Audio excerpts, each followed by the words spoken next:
O frio não era uma ausência de calor, mas uma presença faminta e corpórea que se infiltrava pelas costuras do mundo.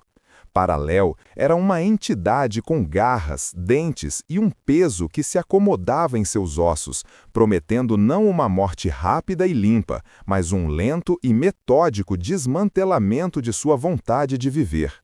Seu refúgio, um emaranhado de papelão e esperança apodrecida sob a carcaça de um altidar derrubado, oferecia tanto abrigo quanto uma peneira ofereceria contra a chuva. Cada rajada de vento era um sussurro sibilante que testava a integridade de suas paredes frágeis, fazendo o papelão vibrar com um gemido baixo e cansado. O chão de concreto sob o cobertor puído, fino como um sudário, era um ladrão implacável, sugando o pouco calor que seu corpo trêmulo conseguia gerar.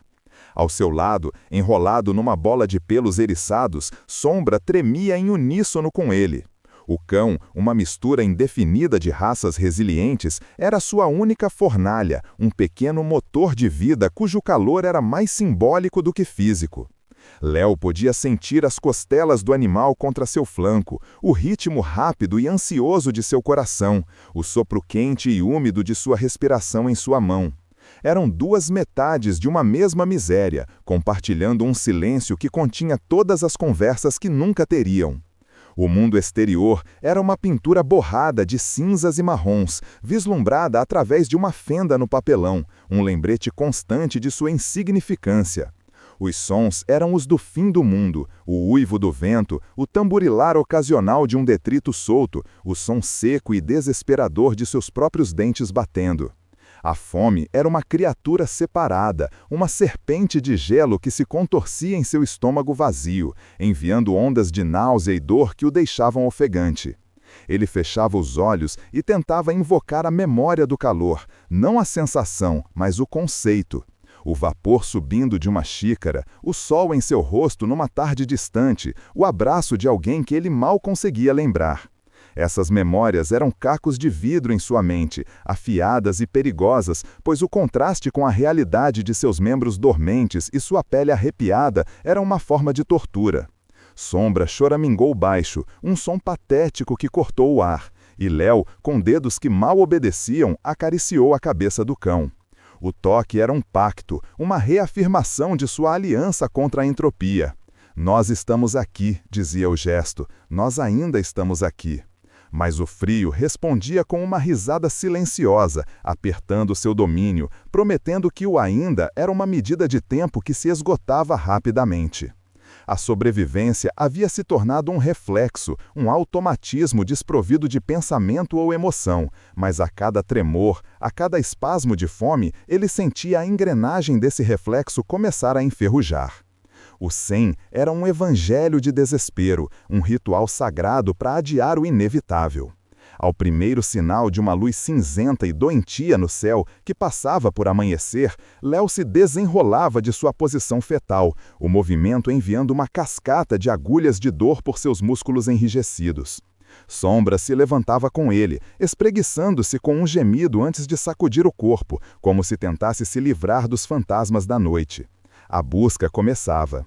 Não era uma caça por comida. A terra ao redor era uma madrasta estéril, oferecendo apenas raízes lenhosas e a promessa de veneno em suas bagas pálidas. Eles caçavam os detritos da civilização, os ossos do mundo que havia cuspido Léo para esta margem. Pedaços de lona, garrafas plásticas, fragmentos de arame, qualquer coisa que pudesse reforçar as defesas de seu ninho contra o ataque incessante do vento e da umidade. Cada passo era uma negociação com a exaustão. Seus pés descalços, calejados e rachados, protestavam a cada contato com o chão congelado, que estalava como vidro. O ar era tão frio que queimava seus pulmões, e sua respiração se condensava em nuvens brancas que eram a única prova visível de sua existência. Sombra se movia à sua frente, o nariz rente ao chão, uma ferramenta de prospecção muito mais eficiente do que os olhos de Léo. O cão havia aprendido a identificar o brilho anômalo do plástico sob a grama seca ou o cheiro fraco de tecido apodrecido. Sua cauda, um barômetro preciso do sucesso, permanecia baixa e imóvel na maior parte do tempo. A paisagem era uma lição de monotonia e abandono. Campos abertos que se estendiam até o sopé de uma montanha silenciosa e rochosa, uma sentinela de pedra que observava sua luta com total indiferença. O isolamento era uma pressão física na atmosfera, um vácuo que sugava o som e a cor do mundo, deixando para trás apenas a vastidão opressora do céu de chumbo e a sensação de ser a última criatura viva na Terra. Às vezes, encontravam evidências de outros, uma lata de refrigerante amassada e enferrujada, uma pegada de bota deixada na lama endurecida, o eco distante e assustador de um tiro de caça. Esses sinais não traziam conforto, apenas acentuavam sua alienação. Eram lembretes de um mundo funcional do qual ele era um exilado, um fantasma assombrando as bordas de uma festa para a qual nunca seria convidado. Ele se perguntava o que os caçadores caçavam ali. O que restava para matar? A pergunta pairava em sua mente, fria e pesada como o próprio ar, enquanto Sombra parava de repente, o corpo tenso e um rosnado baixo vibrando em seu peito, não de agressão, mas de uma profunda e perturbadora incerteza.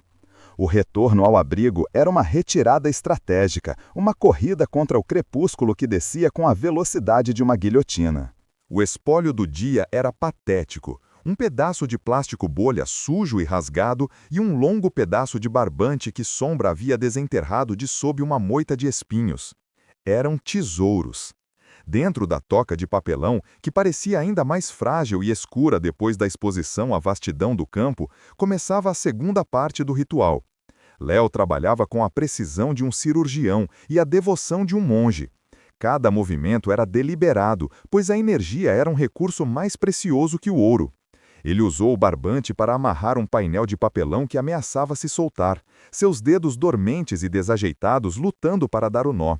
Sombra o observava em silêncio, a cabeça apoiada nas patas, os olhos âmbar refletindo a luz pálida que se filtrava pelas frestas. O cão era seu público, sua testemunha, a âncora que o impedia de se dissolver completamente na loucura da solidão. Quando o reparro foi concluído, Léo pegou uma lata enferrujada que usava para coletar água da chuva e a estendeu para a Sombra. Havia apenas alguns goles de água gelada no fundo e ele garantiu que o cão bebesse primeiro. Era uma regra não dita, uma lei fundamental de seu pequeno universo de dois seres. A compaixão era um músculo e ele o exercitava diariamente para que não atrofiasse, temendo que se perdesse essa capacidade, perderia a última coisa que o definia como humano. Depois que Sombra terminou, Léo bebeu o resto, a água fria sendo uma agressão em seu estômago vazio. Ele se sentou, encostado na parede vibrante, e puxou Sombra para seu colo. O cão, embora grande demais, se acomodou, oferecendo seu peso e seu calor modesto. Léo enterrou o rosto no pelo áspero do animal, inalando o cheiro de poeira, terra e lealdade incondicional. Ali, naquele momento, o frio e a fome recuavam para as bordas de sua consciência. Havia apenas o peso reconfortante do cão, o som de sua respiração e o ritmo constante de dois corações batendo contra o fim do mundo. Ele não pensava no amanhã, pois o amanhã era um luxo conceitual. Não pensava no ontem, pois o ontem era uma ferida. Havia apenas o agora, este frágil e precioso instante de calor compartilhado, um ato de desafio silencioso contra o vazio. Mas o vazio era paciente, e lá fora o vento começava a mudar de tom, seu uivo se tornando mais baixo, mais gutural, um prenúncio de algo pior que o frio comum. A anomalia começou com Sombra. Durante a busca da tarde seguinte, em uma área que já haviam vasculhado dezenas de vezes, o cão parou abruptamente. Seu corpo ficou rígido, as orelhas em pé, e um ganido baixo e confuso escapou de sua garganta. Ele começou a cavar freneticamente em um ponto específico, ignorando os chamados de Léo para economizar energia. A insistência do cão era tão incomum, tão contrária ao seu comportamento treinado pela escassez, que a irritação de Léo deu lugar a uma curiosidade cautelosa.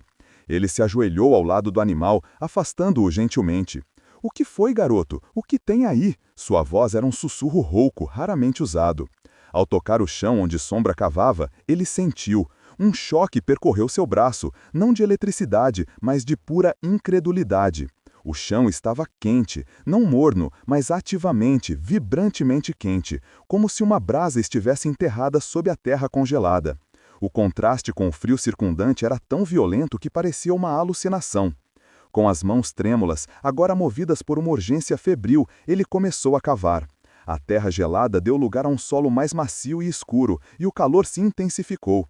E então ele os viu. Aninhados em um leito de musgo que brilhava com um verde impossível, estavam 3 ovos. Eram maiores que seus 2 punhos juntos, com uma casca lisa e iridescente que parecia feita de luar solidificado e opala. A superfície captava a luz fraca do dia e a refratava em um espectro hipnótico de azuis, violetas e pratas. Ele estendeu a mão, o dedo tocando a superfície com uma reverência aterrorizada. O calor pulsava deles em ondas suaves, mas havia algo mais, uma vibração sutil, um pulso lento e rítmico, como um coração adormecido. Um medo primordial, atávico, tomou conta dele. Aquilo não pertencia a este mundo. Sua mente gritava para que ele fugisse, que deixasse o mistério intocado, pois as criaturas que nasciam de tais ovos não poderiam ser nada além de predadores de pesadelos. Mas o calor era um chamado de sereia para sua alma congelada, uma promessa de vida que o paralisava. Ele permaneceu agachado, o vento chicoteando seu rosto, dividido entre o terror do desconhecido e o desejo avassalador por aquele milagre vivo.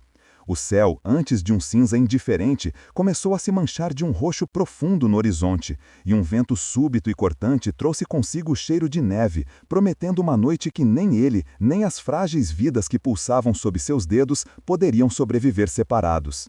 A decisão de tocar naqueles objetos impossíveis foi como mergulhar a mão em fogo líquido, uma transgressão contra todas as leis do mundo frio e cinzento que conhecia. O calor que emanava deles não era passivo, era uma força ativa, uma energia que pulsava em ondas rítmicas que pareciam se alinhar com as batidas de seu próprio coração assustado. Léo permaneceu paralisado, agachado na terra congelada, com a mente em um turbilhão de pânico e fascínio. Sombra, ao seu lado, havia recuado alguns passos, o corpo baixo no chão, emitindo um ganido baixo e contínuo, que era a vocalização da própria perplexidade. O cão não rosnava, não mostrava os dentes. Sua postura não era de agressão, mas de uma reverência aterrorizada, como se reconhecesse a presença de algo sagrado e perigoso.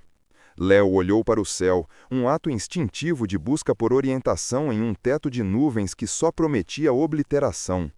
O roxo no horizonte se espalhava como um hematoma, e o vento, antes um mero incômodo, agora carregava agulhas de gelo que picavam sua pele exposta. A tempestade não estava vindo, ela estava aqui. Deixar os ovos significava sua morte. O frio os extinguiria antes do amanhecer, ou alguma criatura faminta da noite, atraída por seu calor anômalo, os encontraria. A ideia o encheu de um vazio inesperado. Por que ele se importava? Sua vida inteira havia se tornado um exercício de desapego, de não se importar com nada além do próximo hausto de ar, da próxima caloria de energia. E, no entanto, a visão daquela beleza vibrante e vulnerável despertou algo nele, um instinto protetor que ele pensava ter morrido de fome há muito tempo. Mas o medo era uma força igualmente poderosa. O que quer que estivesse crescendo dentro daquelas cascas de luar não era um animal deste mundo. Trazê-los para seu refúgio, seu único e frágil santuário, era convidar o desconhecido para o coração de sua existência. Poderia ser um veneno, uma armadilha. A criatura que os colocou poderia retornar, e sua fúria seria a última coisa que ele veria. Ele fechou os olhos, e 2 imagens lutaram por supremacia em sua mente. A imagem de si mesmo encolhido e tremendo em seu abrigo, talvez sobrevivendo a mais uma noite, mas para sempre assombrado pela memória da luz que deixou para morrer. E a imagem dele se arriscando, abraçando o perigo, mas segurando em suas mãos a única fonte de calor e maravilha que encontrara em anos. A escolha era entre a morte lenta da alma e a possível morte rápida do corpo. Com um gemido que foi parte exaustão, parte resolução, ele começou a tirar sua jaqueta esfarrapada, o tecido fino e remendado que era sua armadura contra o mundo. O vento imediatamente mordeu suas costas, um lembrete cruel do preço de seu nascente altruísmo, mas ele mal sentiu.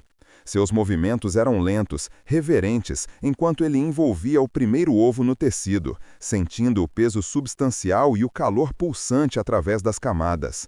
Era como segurar um coração vivo em suas mãos. A jornada de volta foi uma provação que redefiniu os limites de sua resistência. O peso dos 3 ovos, cuidadosamente aninhados em sua jaqueta e embalados em seus braços contra o peito, era ao mesmo tempo um fardo e uma âncora. Um fardo porque cada passo exigia um esforço hercúleo, seus músculos já esgotados protestando com espasmos de dor. Uma âncora porque aquele peso tangível, aquele calor vivo que se infiltrava através de sua camisa fina e aquecia sua pele, dava-lhe um propósito que transcendia a mera sobrevivência. Ele não estava mais apenas fugindo da tempestade, estava correndo para proteger algo precioso dela. O mundo ao seu redor havia se transformado em um pesadelo branco e uivante. Os flotos de neve não caíam mais, eles atacavam horizontalmente, impulsionados por um vento furioso que roubava o fôlego de seus pulmões e transformava a paisagem familiar em um borrão irreconhecível. Seus pés descalçados, insensíveis ao chão irregular abaixo, tropeçavam em raízes e pedras que ele não conseguia ver. Cada solavanco enviava uma onda de pânico através dele, e ele apertava sua carga com mais força, usando seu próprio corpo como um amortecedor, absorvendo os choques com seus ossos. Sombra estava na vanguarda dessa retirada desesperada, uma silhueta escura e fantasmagórica na brancura rodopiante. O cão não corria à frente como de costume. Ele se movia em rajadas curtas, parando a cada poucos metros para olhar para trás, seus olhos âmbar brilhando na penumbra, garantindo que Léo ainda o seguia. O animal parecia entender, de alguma forma primitiva e profunda, a importância do que eles carregavam. Ele não era mais apenas um companheiro, era um batedor, um guia através do inferno de gelo, abrindo um caminho invisível com seu instinto. Léo enterrou o queixo no peito, tentando proteger o rosto do ataque implacável do vento, e focou em uma única coisa, o ritmo constante da pulsação contra seu externo. Era um metrônomo de vida no meio da sinfonia da morte, um batimento cardíaco triplo que lhe dizia para continuar, para dar mais um passo e depois outro. A jornada de volta foi uma provação que redefiniu os limites de sua resistência. O peso dos 3 ovos, cuidadosamente aninhados em sua jaqueta e embalados em seus braços contra o peito, era ao mesmo tempo um fardo e uma âncora. Um fardo porque cada passo exigia um esforço hercúleo, seus músculos já esgotados protestando com espasmos de dor. Uma âncora porque aquele peso tangível, aquele calor vivo que se infiltrava através de sua camisa fina e aquecia sua pele, dava-lhe um propósito que transcendia a mera sobrevivência. Ele não estava mais apenas fugindo da tempestade, estava correndo para proteger algo precioso dela. O mundo ao seu redor havia se transformado em um pesadelo branco e uivante. Os flocos de neve não caíam mais, eles atacavam horizontalmente, impulsionados por um vento furioso que roubava o fôlego de seus pulmões e transformava a paisagem familiar em um borrão irreconhecível. Seus pés descalçados, insensíveis ao chão irregular abaixo, tropeçavam em raízes e pedras que ele não conseguia ver. Cada solavanco enviava uma onda de pânico através dele, e ele apertava sua carga com mais força, usando seu próprio corpo como um amortecedor, absorvendo os choques com seus ossos. Sombra estava na vanguarda dessa retirada desesperada, uma silhueta escura e fantasmagórica na brancura rodopiante. O cão não corria à frente como de costume. Ele se movia em rajadas curtas, parando a cada poucos metros para olhar para trás, seus olhos âmbar brilhando na penumbra, garantindo que o animal parecia entender, de alguma forma primitiva e profunda, a importância do que eles carregavam. Ele não era mais apenas um companheiro, era um batedor, um guia através do inferno de gelo, abrindo um caminho invisível com seu instinto. Léo enterrou o queixo no peito, tentando proteger o rosto do ataque implacável do vento, e focou em uma única coisa, o ritmo constante da pulsação contra seu externo. Era um metrônomo de vida no meio da sinfonia da morte, um batimento cardíaco triplo que lhe dizia para continuar, para dar mais um passo e depois outro. O frio em suas costas era uma dor aguda e ardente, e o tremor que o sacudia era tão violento que ele temia deixar cair sua preciosa carga.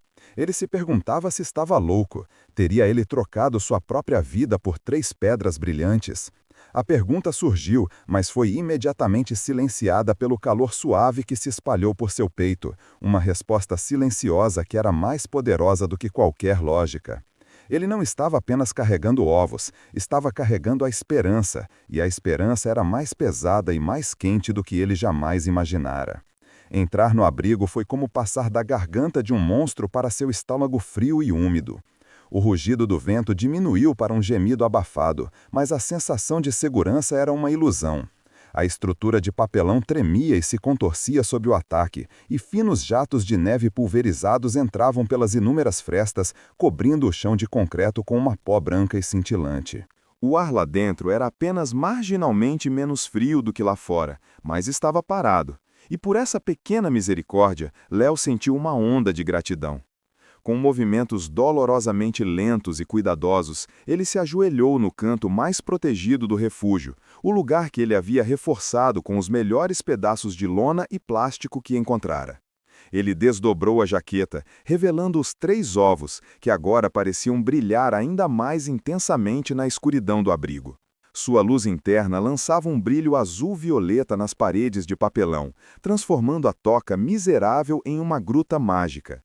Ele pegou os trapos mais limpos e macios que possuía, restos de uma velha camiseta e um pedaço de flanela, e construiu um ninho para eles, um pequeno trono para aquela realeza desconhecida. Quando terminou, sentou-se para trás, o corpo protestando contra o abuso, e apenas os observou. A fome, o frio, a exaustão, tudo isso recuou para as bordas de sua consciência, substituído por um sentimento de admiração e pavor. Ele havia conseguido. Ele os trouxera para casa. Sombra, que havia entrado atrás dele e sacudido a neve de seu pelo, deitou-se perto da entrada, não para descansar, mas para vigiar, o corpo tenso e as orelhas em alerta. Foi o cão que o alertou. Um instante antes que Léo pudesse registrar qualquer coisa, Sombra levantou a cabeça, um rosnado baixo e incerto vibrando em seu peito. Não era o rosnado de aviso que ele usava para os caçadores ou para um animal rival. Era um som confuso, misturado com um choramingo. Então, Léo ouviu. Por cima do uivo do vento, havia outro som. Um som fraco, um arrastar patético seguido por um lamento baixo e suave, tão cheio de dor que fez o cabelo de sua nuca se arrepiar. Vinha de fora, perigosamente perto. Com o coração martelando contra as costelas, ele rastejou até a fenda no papelão que usava como vigia e olhou para a tempestade. E ele a viu. Caída na neve, a poucos metros de seu abrigo, estava uma criatura de um pesadelo ou de um sonho. Era longa e sinuosa como uma serpente, mas coberta por algo que parecia uma plumagem iridescente, agora emaranhada e manchada de sangue escuro. Uma de suas pernas delgadas estava torcida em um ângulo antinatural, e de um ferimento em seu flanco, uma fumaça pálida subia, como se seu sangue evaporasse em contato com o ar gelado. Ela levantou a cabeça fracamente, e 2 grandes olhos de opala líquida pareceram encontrar os seus através da tempestade. E neles ele não viu ameaça, apenas uma agonia e um apelo desesperados. O universo, em sua infinita e cruel poesia, havia-lhe apresentado um dilema impossível. Atrás dele, no calor frágil e na luz pulsante, estava o futuro. Na sua frente, morrendo na tempestade de gelo, estava o passado e a mãe daquelas vidas que ele acabara de salvar. O abrigo, que momentos antes parecera um refúgio, agora se sentia como uma armadilha, uma pequena caixa onde ele era forçado a fazer uma escolha de proporções cósmicas. Cada instinto de sobrevivência, afiado por anos de privação e solidão, gritava para que ele se afastasse da fenda, reforçasse a entrada e ignorasse a criatura lá fora. Deixá-la entrar era suicídio. O espaço mal era suficiente para ele e Sombra. A criatura era grande e, mesmo ferida, era uma força da natureza desconhecida. E se sua dor se transformasse em agressão? E se seu cheiro, o cheiro de sangue e estranheza, atraísse outros predadores, os caçadores anônimos cujos tiros ecoavam nas colinas ou os lobos que às vezes ele ouvia à distância? Ajudá-la era convidar a morte para sua casa de todas as formas possíveis. Ele era um menino, fraco pela fome e pelo frio, não um salvador de bestas míticas. Sua única responsabilidade era consigo mesmo, com a chama trêmula de sua própria vida. Mas então seu olhar se voltou para o ninho brilhante. O calor que sentia em sua pele não era apenas físico, era uma dívida. Ele havia roubado os filhos daquela criatura. Mesmo que tenha sido para salvá-los, foi um roubo. Deixá-la morrer lá fora, sozinha, enquanto ele se aquecia com o calor de sua prole, era uma forma de crueldade tão profunda que o sufocava. Seria uma traição ao ato de compaixão que ele mesmo havia iniciado. O que eu deveria fazer? A pergunta ecoou no silêncio de sua mente, não como um pensamento, mas como um grito. Ele olhou para a sombra. O cão não rosnava mais. Ele estava sentado, olhando fixamente para a entrada, e soltou um único ganido baixo, um som que Léo conhecia bem. Era o mesmo som que o cão fazia quando encontrava um pássaro com a asa quebrada ou quando o próprio Léo estava em seu pior momento, tremendo de febre. Era o som da empatia. O animal, em sua sabedoria simples, não via uma ameaça, apenas dor. A tempestade rugia, tentando tomar a decisão por ele, prometendo enterrar a criatura e seu dilema sob um manto de neve, absolvendo-o pela inação. Mas ele sabia que não haveria absolvição. Ele estaria trocando seu corpo por sua alma. Lentamente, com a mão tremendo tão violentamente que mal conseguia controlá-la, ele se esticou em direção à aba de papelão que servia como sua porta, o fino véu que separava seu mundo frágil da fúria da tempestade e da morte que esperava do outro lado. A decisão de rasgar o véu que separava seu mundo dele do dela foi uma agonia destilada em um único instante de paralisia. O universo, em sua infinita e cruel poesia, havia-lhe apresentado um dilema impossível, forçando-o a colocar em uma balança sua própria vida, frágil e faminta, contra a de uma criatura nascida de um pesadelo. Ou de um sonho.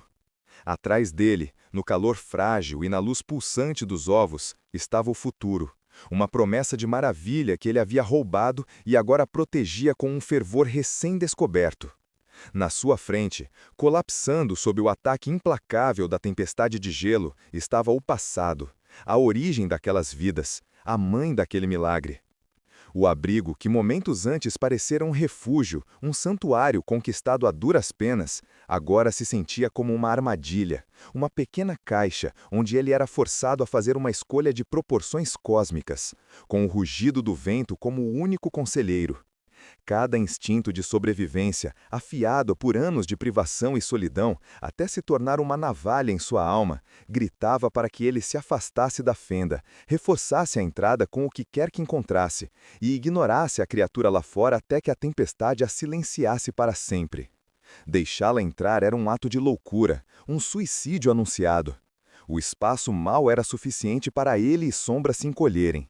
A criatura era grande, sinuosa e, mesmo ferida, irradiava um poder latente que aterrorizava cada célula de seu corpo. E se sua dor se transformasse em agressão dentro daquele espaço confinado? E se seu cheiro, o cheiro de sangue e de uma estranheza de outro mundo, atraísse outros predadores? Os caçadores anônimos cujos tiros ecoavam nas colinas, ou os lobos famintos que por vezes ele ouvia uivando para a lua gelada? Ajudá-la era convidar a morte para sua casa de todas as formas imagináveis. Ele era apenas um menino, enfraquecido pela fome crônica e pelo frio que corroía seus ossos, não um salvador de bestas míticas. Sua única e sagrada responsabilidade, aprendida da maneira mais dura, era consigo mesmo, com a chama trêmula e teimosa de sua própria vida. O que eu deveria fazer? A pergunta ecoou no silêncio de sua mente, não como um pensamento ponderado, mas como um grito mudo, uma súplica por orientação em um mundo que só lhe oferecera silêncio. Ele olhou para a sombra, sua bússola emocional, seu único barômetro de verdade. O cão não rosnava mais. Ele estava sentado, o corpo tenso, olhando fixamente para a entrada, e soltou um único ganido baixo, um som que Léo conhecia intimamente. Era o mesmo som que o cão fazia quando encontrava um pássaro com a asa quebrada, ou quando o próprio Léo, em seus piores momentos, tremia de febre e desespero. Era o som da empatia pura, desprovida de lógica ou medo. O animal, em sua sabedoria simples e inabalável, não via uma ameaça, via apenas dor. A transição da paralisia para a ação não foi uma explosão de coragem, mas uma rendição silenciosa a uma verdade mais profunda. O cálculo frio da sobrevivência, que governara cada respiração sua por tanto tempo, começou a se dissolver sob o olhar da criatura. Seus olhos, grandes e líquidos como opalas derretidas, não continham malícia ou fúria predatória. Neles, Léo via um reflexo distorcido de sua própria existência, uma agonia solitária, uma vulnerabilidade exposta à brutalidade indiferente do mundo. Ele viu uma mãe procurando por seus filhos. Naquele instante de conexão silenciosa, através do véu rodopiante de neve, a criatura deixou de ser um monstro e se tornou um espelho. Seu olhar então se voltou para o ninho brilhante atrás de si. O calor que sentia em sua pele não era apenas físico, era uma responsabilidade, uma dívida. Ele havia roubado os filhos daquela criatura. Mesmo que sua intenção fosse salvá-los, fora um roubo, uma interferência em uma ordem natural que ele não compreendia. Deixá-la morrer lá fora, sozinha e em agonia, seria uma forma de crueldade tão profunda, tão abjeta que o sufocava. Seria uma traição fundamental ao próprio ato de compaixão que o levara a pegar os ovos em primeiro lugar. Ele não poderia ser seu salvador e seu algoz. A vida que protegia no ninho e a vida que se extinguia na neve eram partes de um mesmo todo sagrado. Salvar uma e condenar a outra era uma hipocrisia que sua alma, embora esfarrapada, não podia suportar. Ele compreendeu que o verdadeiro frio não estava na tempestade lá fora, mas na possibilidade de fechar seu coração para aquele sofrimento. Viver mais um dia em um mundo onde ele fora capaz de tal ato não seria sobrevivência, seria uma forma de morte interior, um definhar lento da última centelha de humanidade que lhe restava. A tempestade rugia, tentando tomar a decisão por ele, prometendo enterrar a criatura e seu dilema sob um manto de neve, absolvendo-o pela inação. Mas ele sabia que não haveria absolvição. Ele estaria trocando seu corpo por sua alma, e a barganha era inaceitável. Lentamente, com a mão tremendo tão violentamente que mal conseguia controlá-la, ele se esticou em direção à aba de papelão que servia como sua porta, o fino véu que separava seu mundo frágil da fúria da tempestade e da morte que esperava do outro lado. O tremor não era mais de medo, mas de uma resolução terrível e sagrada.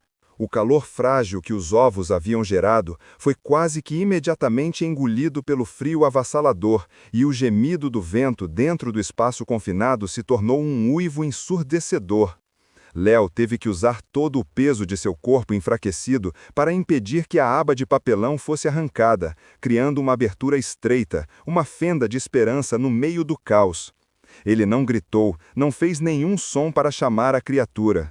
O convite era silencioso, um gesto de pura intenção. Ele segurou a abertura por um momento, seus olhos se encontrando com os da criatura através da cortina de neve, e então recuou para o fundo do abrigo, encolhendo-se o máximo que podia ao lado do ninho brilhante. Ele se fez pequeno, inofensivo, uma tentativa desesperada de comunicar que não era uma ameaça, mas um porto.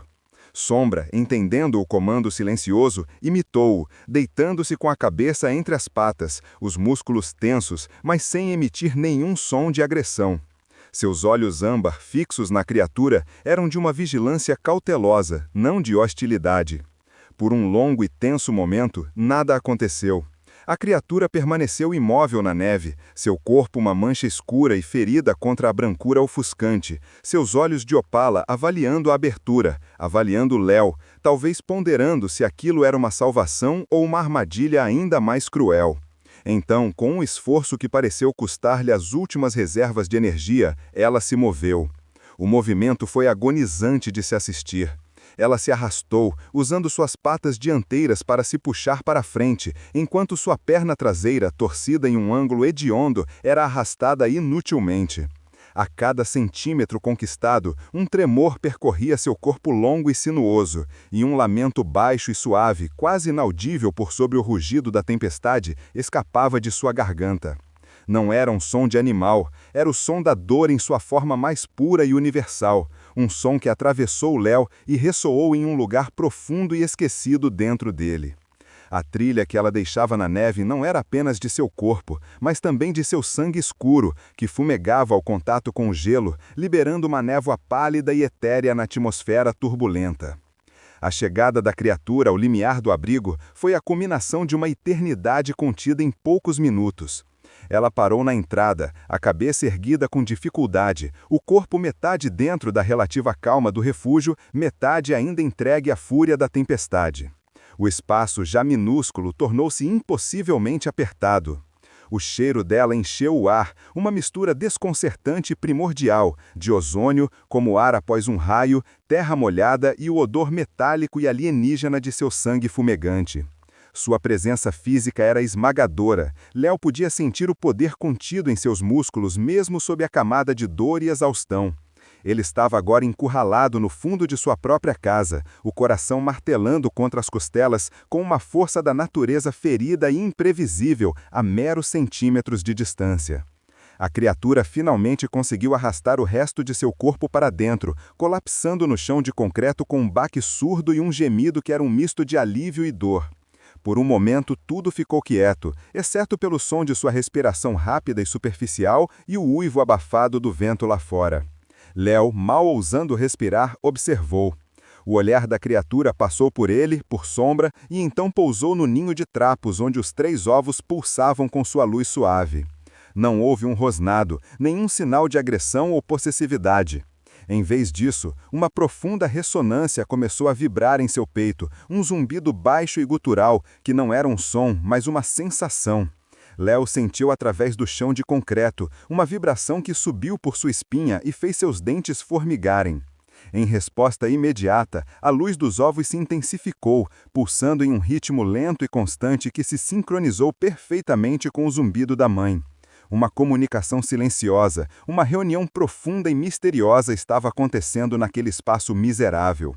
A tensão no corpo de Léo se desfez, substituída por uma onda de alívio e uma certeza avassaladora de que havia feito a coisa certa. Ele era uma testemunha de algo sagrado. Enquanto observava, fascinado, o zunguido da criatura se aprofundou e a luz dos ovos tornou-se ainda mais brilhante. A ferida em seu flanco, que antes sangrava e fumegava, começou a emitir um brilho opalescente, idêntico aos dos ovos, e a fumaça pálida cessou. Uma cura impossível parecia estar começando. Mas então, quebrando a harmonia hipnotizante daquele momento, um som agudo e distinto cortou o ar. Não veio da criatura, nem do vento, veio do maior dos 3 ovos. Uma fina rachadura negra, diferente das linhas de luz que ele vira antes, apareceu em sua superfície, e o som de algo duro se partindo ecoou no silêncio, prometendo que o nascimento que se aproximava seria muito diferente do que ele imaginara. O som da rachadura não foi um estalo seco de quebra, mas o desabrochar de uma nota musical, baixa e ressonante. A fissura no ovo maior não se espalhou como uma teia de aranha, abriu-se como uma costura de luz, liberando um brilho líquido e prateado que não escorria, mas flutuava, pairando no ar como uma névoa viva. Léo prendeu a respiração, o medo e a admiração travando uma batalha em seu peito. Ele olhou para a criatura-mãe. Seus grandes olhos de opala estavam fechados, e um zumbido profundo e suave emanava de seu peito, uma vibração que não era de dor, mas de um poder criador, uma canção de nascente para um universo nascente. O ar dentro do abrigo miserável tornou-se denso, vibrando com uma energia palpável que aquecia a pele de Léo e fazia os pelos de seus braços se arrepiarem, não de frio, mas de pura e avassaladora maravilha. As outras 2 cascas seguiram o exemplo, não se quebrando, mas se dissolvendo em uma cascata silenciosa de poeira luminescente que subia em espirais antes de desaparecer. Onde antes estavam os ovos, agora flutuavam 3 pequenas formas de energia pura e trêmula, como estrelas em miniatura arrancadas do céu noturno e trazidas para seu refúgio. Elas não tinham uma forma definida, mudando e ondulando como chamas dançando lentamente. A criatura-mãe abriu os olhos e fixou seu olhar em Léo. Não houve som, nenhum movimento, mas ele sentiu. Uma onda de calor psíquico o envolveu, uma sensação que não era física, mas emocional, preenchendo as cavidades ocas que a fome e a solidão haviam esculpido em sua alma. Era uma comunicação sem palavras, uma torrente de gratidão tão pura e intensa que trouxe lágrimas aos seus olhos. Naquele instante, ele soube que não era mais um intruso ou um ladrão. Ele era um guardião, aceito e reconhecido. A harmonia sagrada foi quebrada por um som profano vindo do mundo exterior. Vozes, rudes, masculinas, cortando o silêncio que se seguia à tempestade, acompanhadas pelo som inconfundível de botas pesadas esmagando a neve fresca. Os caçadores. Um terror gelado, antigo e familiar perfurou o calor mágico, cravando garras em seu coração. Eles estavam perigosamente perto, suas palavras sobresseguiram um rastro de sangue estranho chegando abafadas, mas claras. Léo encolheu-se instintivamente, o pânico ameaçando sufocá-lo. Antes que o medo pudesse dominá-lo, a criatura-mãe ergueu a cabeça. A luz que emanava dela e de seus filhotes intensificou-se, vazando pelas frestas do papelão, não como um farol, mas como uma cortina de calor que distorcia o ar, tornando o abrigo invisível. As vozes passaram, confusas, amaldiçoando a neve por esconder as trilhas, seus passos se afastando até serem engolidos pelo silêncio. O silêncio que se seguiu era diferente, mais profundo, tecido com paz em vez de vazio. O perigo havia passado, desviado por um milagre silencioso. Léo soltou um suspiro trêmulo que não sabia que estava segurando, o corpo ainda vibrando com o rescaldo do medo. Ele olhou para a família de luz à sua frente, para a mãe e suas 3 estrelas recém-nascidas. Seu abrigo de papelão e desespero não era mais um esconderijo, era um santuário, banhado em um brilho suave e um calor que parecia ter se tornado permanente. O frio havia sido banido para sempre daquele pequeno espaço. As pequenas criaturas de luz flutuaram em sua direção, uma delas tocando sua mão estendida com um calor que era como o sol da primavera. Pela primeira vez em uma eternidade, Léo não se perguntou como sobreviveria à noite seguinte, mas sim o que o nascer do sol traria para sua nova e impossível família. O amanhecer que se seguiu à tempestade não era o cinza doentio de sempre, mas uma explosão de cores suaves que pintavam a neve recém-caída em tons de rosa e ouro. Quando Léo finalmente saiu do abrigo, o ar estava limpo, frio, mas desprovido da malícia faminta de antes. O calor que agora emanava de seu peito era uma fornalha interna, um eco do milagre que abrigara. A criatura-mãe, de pé ao seu lado, parecia tecida da própria luz da manhã, sua plumagem iridescente brilhando, a perna curada, a força vital restaurada. As 3 pequenas chamas flutuavam ao redor dela e de Sombra, rastros de luz dançando no ar cristalino, e Sombra, em vez de se encolher, observava-as com uma curiosidade tranquila, a cauda abanando lentamente pela primeira vez em meses. Ele olhou uma última vez para a estrutura de papelão, agora apenas uma pilha de detritos encharcados sobre o sol nascente. Aquela toca, que fora todo seu universo de miséria, parecia insignificante, o casulo abandonado de uma vida que não era mais sua. Não havia tristeza na despedida, apenas o reconhecimento silencioso de um capítulo encerrado. A criatura-mãe voltou seu olhar para ele, e naqueles olhos de opala líquida, Léo não viu uma pergunta, mas um convite. Era uma compreensão mútua, forjada no fogo da provação, de que seus caminhos estavam agora entrelaçados. Ele não era mais um prisioneiro daquele pedaço de terra estéril, ele era um companheiro de jornada, um guardião. Sombra latiu suavemente, um som de pura expectativa. Eles começaram a andar, não em direção aos campos familiares de sua busca diária, mas rumo à montanha que sempre se erguera no horizonte como uma sentinela indiferente. Agora ela parecia um destino, uma promessa. Léo caminhava com as costas retas, a cabeça erguida, seus olhos não mais fixos no chão em busca de restos, mas no caminho à frente. As 3 criaturas de luz voavam em círculos lúdicos ao redor dele e de Sombra, seu brilho suave aquecendo o ar, transformando a paisagem de neve em um cenário de conto de fadas. Ele não estava mais fugindo do frio ou da fome, ele estava seguindo o calor, avançando em direção a um propósito que mal começava a compreender. O sol da manhã aqueceu seu rosto, e Léo sentiu o calor não como uma memória distante, mas como uma presença real e viva em sua pele. Ele não sabia para onde estavam indo, que novos perigos ou maravilhas os aguardavam nos vales escondidos daquela montanha, nem o que o futuro exigiria dele. Mas, pela primeira vez, o desconhecido não era um abismo de medo, e sim um horizonte de possibilidades. Ele olhou para seus companheiros de luz e para o cão leal a seu lado, entendendo que um único ato de compaixão não apenas salvara suas vidas, mas lhe deram um motivo para viver a sua. A jornada era o lar agora.